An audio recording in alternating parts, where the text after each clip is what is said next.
Oki oki. It is with great sadness that New Zealand wakes to the news of the passing of Her Majesty Queen Elizabeth II. I know I speak for all New Zealanders in conveying our deepest sympathy to members of the royal family and condolences to King Charles III on behalf of the government and New Zealanders at this time of enormous loss. The last days of the Queen's life captures who she was in so many ways, working till the very end on behalf of the people she loved. And that is why I'm sure that we will receive the news of her passing with both emotions of deep sadness, but also gratitude for a life that was utterly and completely devoted to the service of others. The Queen has been such a constant in our lives for 70 years, the longest-serving monarch in British history. Over her reign, she has come to define notions of service, charity, and consistency. Her commitment to her role and to all of us has been without question and unwavering. She has also demonstrated courage, compassion, and humour. A strong memory I will have of her is her laughter. She was extraordinary. To honour the passing of the Queen of New Zealand and realm countries, we move into a period of official mourning. Flags will be flown at half-mast. Preparations begin for a state memorial service to be held after the official funeral is held in the United Kingdom.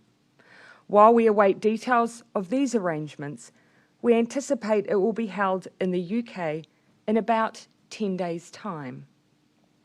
I know many will want to share their thoughts at this time. There will be condolence books placed in the Beehive Foyer, the National Library, and Wellington Cathedral. I expect across New Zealand, local arrangements will likely be made. This is a time of deep sadness. Young or old, there is no doubt that a chapter is closing today. And with that, we share our thanks for an incredible woman who we were lucky enough to call our Queen. I'm happy now to take questions, Amelia. Hi, Minister. How do you remember the Queen? You've obviously met her. Do you sort of have memories of the conversations you've had? I do. I think the thing that stands out for me, or stood out for me the most at the time of meeting the Queen in person, or indeed speaking to her on the phone, was just the level of knowledge and care that she had for New Zealand. I remember gifting her on behalf of New Zealand the first time that I met her, an image of her visit to New Zealand. It was some 50 years prior, and a young woman at that time had caught a Polaroid image of her. And I did not for a moment expect her to recall anything of the moment that photo was taken, but it showed her in the back of a vehicle laughing. Not only did she remember the visit, she could remember what was making her laugh. That speaks to me of someone who gave a life of service, but also enjoyed the role that she played, as difficult as I'm sure it was. As a New Zealander, do you have an earliest memory of the Queen? Most of mine will be images that I've seen replayed over the years of her visits. Probably one of my fondest memories will be the conversation I had with her during the lockdown period. She called just to check on how New Zealand was doing. And I remember the conversation well because we talked very broadly just about the experience of lockdown, how New Zealanders were faring. And she spoke of some of the things she was doing in that time as well. But it was a very human conversation. How did you find out about the Queen's death this morning? What was the process? Did you get woken up? You alerted last night? I did. So I received a message from the Cabinet Secretary, but of course they needed me to be awake to receive it. And so I had a police officer shine a torch into my room at about 10 to 5 this morning. In terms of attending the memorial, what's the process from now in terms of what will happen for you, and will you take a New Zealand contingent with you? So that will be determined by the formal arrangements and the invitations, which are yet to be issued, as you can imagine, but broadly, a timeline in advance has been shared publicly. The anticipation is that in roughly 10 days' time, there'll likely be a formal service in the United Kingdom. Representatives from New Zealand are likely to be invited to attend that. Our expectation is it will most likely include, for instance, the Governor-General and myself. We expect a relatively small contingent. Just with that photo, you said that the Queen could recall what she was laughing about when she was sitting in the car. What was it that she found funny? It was the informality. She was travelling around the country with the Prime Minister of the day, and they kept yelling out his nickname as they drove around, and she found it, I think she found it endearing, and she is a full state of laughter in the back of the car, hearing New Zealanders yelling out to their Prime Minister in that way. Prime Minister, Yes. what was your reaction when you were woken up and learned of the Queen's passing? Well, actually, just the night prior, I'd been reading some of the news about her state of health, as many will have been observing. And so when that torchlight came into my room, I knew immediately what it meant. And is there a sense for you of deep sadness? I am profoundly sad. And also on behalf of the many New Zealanders who, of course, you know, for me, I've had, of course, my entire life with the Queen in it in some form, but there'll be many who will remember much of that 70 years of service, and for them, I imagine it will represent a real end of an era. I know there will be many, many New Zealanders who share my deep sadness today.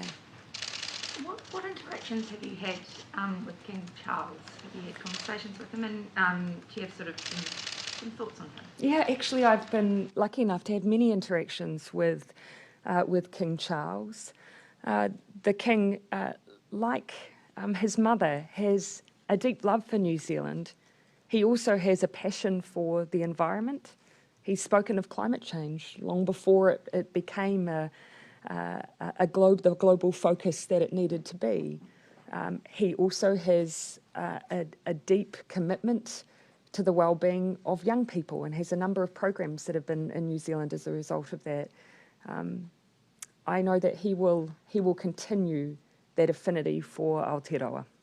Have you sent any, personal messages outside of the official information? Not yet, but I intend to, and of course we will be sending official condolences on behalf of New Zealand, on behalf of the government, over the course of the day as well. Probably a logistical question, but sort of what happens here in Parliament? And so I'm yet to speak to the Leader of the House, but intend to this morning. Usually what you would anticipate is either the recall of Parliament or Parliament sitting as it would be scheduled on Tuesday in order for leaders to speak of the passing of the Queen, but also to acknowledge the accession of King Charles III. So we'd expect that most likely to occur on Tuesday and for the House to then rise thereafter. What about more immediately over the weekend? What are the plans for New Zealanders who perhaps would like to participate in some kind of commemoration? And so the official state service for New Zealand will not happen until the official service for the Queen in the United Kingdom, and that's what protocol would dictate.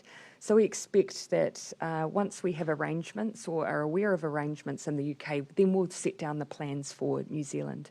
In the meantime, we'll have condolence books available here in the capital.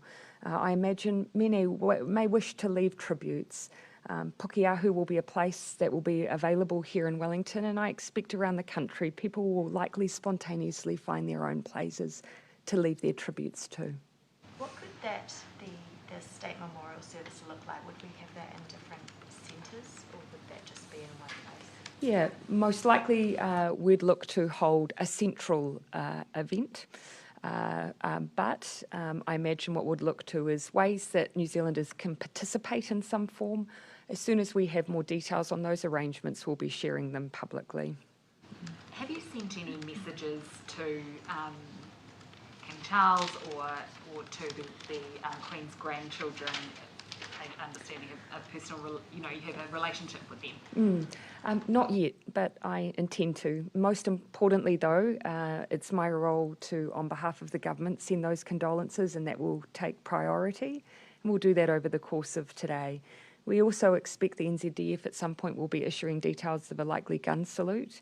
We will be scheduling a moment of silence as well, just working through the most appropriate time for New Zealanders to join in that moment as well.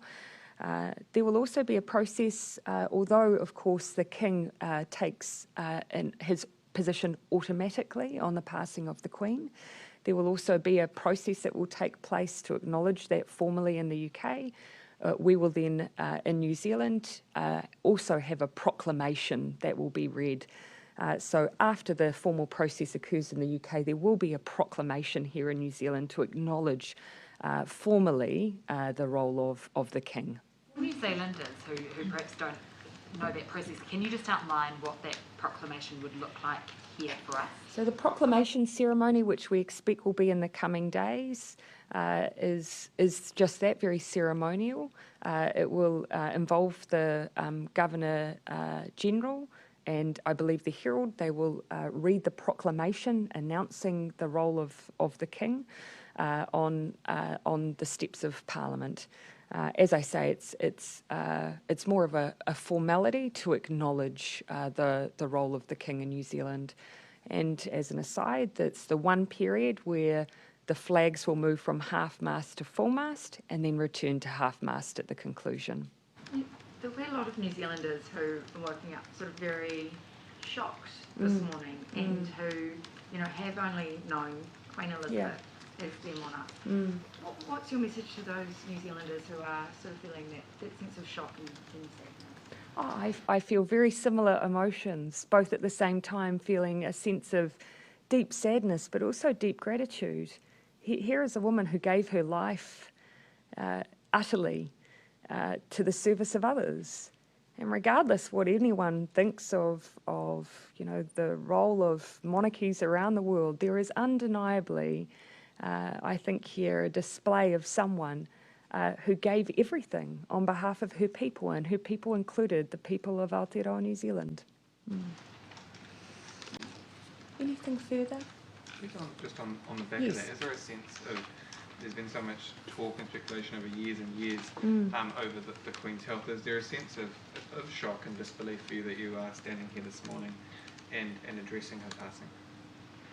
She was a woman who worked into her 90s, I think, despite the fact that there had been some discussion publicly around her health and well-being. I think despite that, people will still feel a sense of shock. And that, I think, is a representation of the length of her service. I think it's easy to take for granted that those who have served on our behalf or been with us for such long periods of time, maybe we never accept that they may pass and leave us. And I think there'll be a sense of that with the Queen. I do, however, consider it to have been a great honour that in my time I've had the chance to meet her, talk with her, and have a conversation. I asked her what it was like to raise children in her role. And she was someone who would just offer up freely her thoughts, but also with a very stoic attitude as well, because she never really had those choices. She had to serve and be a mother and be a grandmother. So I learnt much from observing her. What did she say when you asked her? My recollection is that she pondered for a moment and then essentially said, well, you just have to get on. But if I may perhaps conclude with one small memory.